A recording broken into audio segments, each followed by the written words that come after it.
दोस्तों, एक बहुत ही प्यारी कहानी आज मैंने पढ़ी तो सोचा आप लोगों के साथ ज़रूर शेयर करूं। ये कहानी है एक चतुर व्यक्ति और काल की। एक चतुर व्यक्ति था, उसको काल यानी मौत से बहुत डर लगता था। एक दिन उसने चतुराई सूझी और उसने सोचा कि क्यों ना काल को मैं अपना मित्र बना लूं। उसने अपने मित्र काल से कहा, काल, तुम किसी को नहीं छोड़ते और किसी न किसी दिन तुम मुझे भी अपने साथ लेकर ही जाओगे। काल ने कहा, दोस्त, ये मृत्यु लोक है, यहाँ जो आया है उसे मरना ही है। सृष्टि का यह शाश्वत नियम है, इसीलिए मैं मजबूर हूँ। पर तुम मेरे मित्र हो, इसीलिए मैं जितनी रियायत दे सकूंगा उतनी दूंगा। तुम मुझसे क्या आशा रखते हो, ये साफ साफ कहो।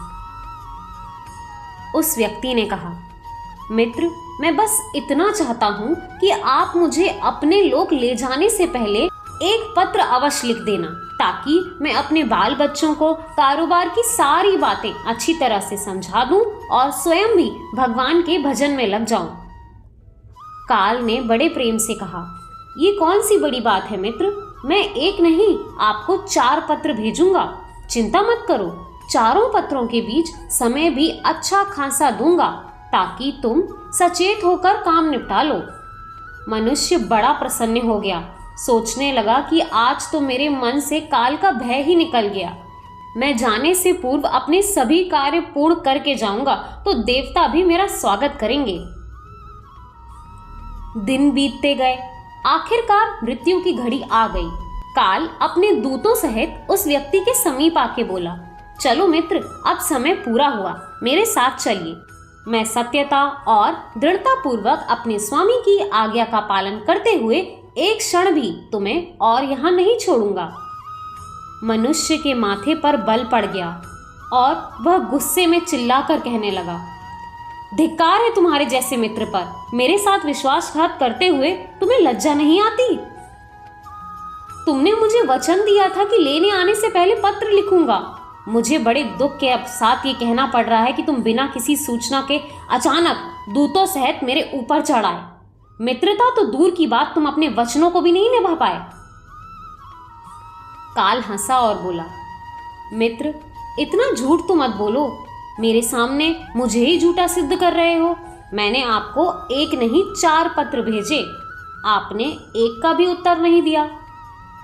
मनुष्य ने चौंक कर पूछा, कौन से पत्र? कोई प्रमाण है? मुझे कोई पत्र प्राप्त होने की कोई डाक रसीद है आपके पास? तो दिखाइए। काल ने कहा, मित्र, घबराओ नहीं, मेरे 4 पत्र इस समय आपके पास ही मौजूद हैं।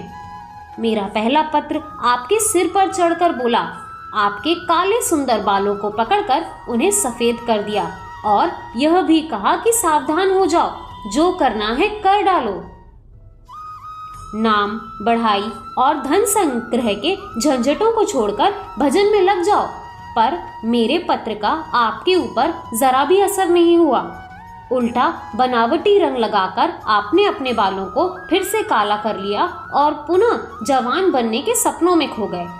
आज तक मेरे श्वेत अक्षर आपके सर पर लिखे हुए हैं। कुछ दिन बाद मैंने आपको दूसरा पत्र भेजा, आपके नेत्रों के प्रति भेजा। नेत्रों की ज्योति मंद होने लगी, फिर भी आंखों पर मोटे मोटे चश्मे चढ़ाकर आप जगत को देखने का प्रयत्न करने लगे।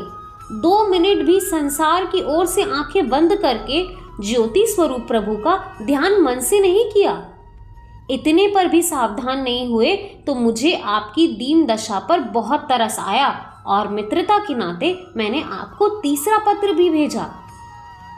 इस पत्र ने आपके दांतों को छुआ, हिलाया और तोड़ दिया।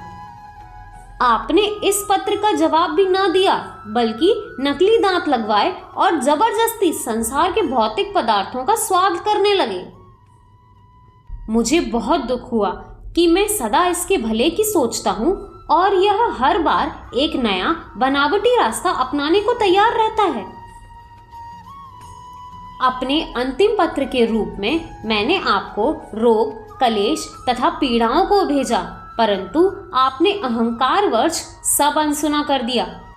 जब मनुष्य ने काल के भेजे हुए पत्रों को समझा तो फूट फूट कर रोने लगा और अपने विपरीत कर्मों का पश्चाताप करने लगा। उसने स्वीकार किया कि मैंने गफलत में शुभ चेतावनी भरे इन पत्रों को नहीं पढ़ा। मैं सदा यही सोचता रहा कि कल से भगवान का भजन करूंगा, अपनी कमाई अच्छे शुभ कार्यों में लगाऊंगा, पर वो कल कभी आया ही नहीं। काल ने कहा, आज तक तुमने जो भी किया राग रंग स्वार्थ और भोगों के लिए किया। जानबूझकर ईश्वरीय नियमों को तोड़कर जो काम करता है वह अक्षम है। मनुष्य को जब अपनी बातों से काम बनता नजर नहीं आया तो उसने काल को करोड़ों की संपत्ति का लोभ दिखाया। काल ने हंसकर कहा, मित्र, यह सब मेरे लिए धूल से अधिक और कुछ भी नहीं।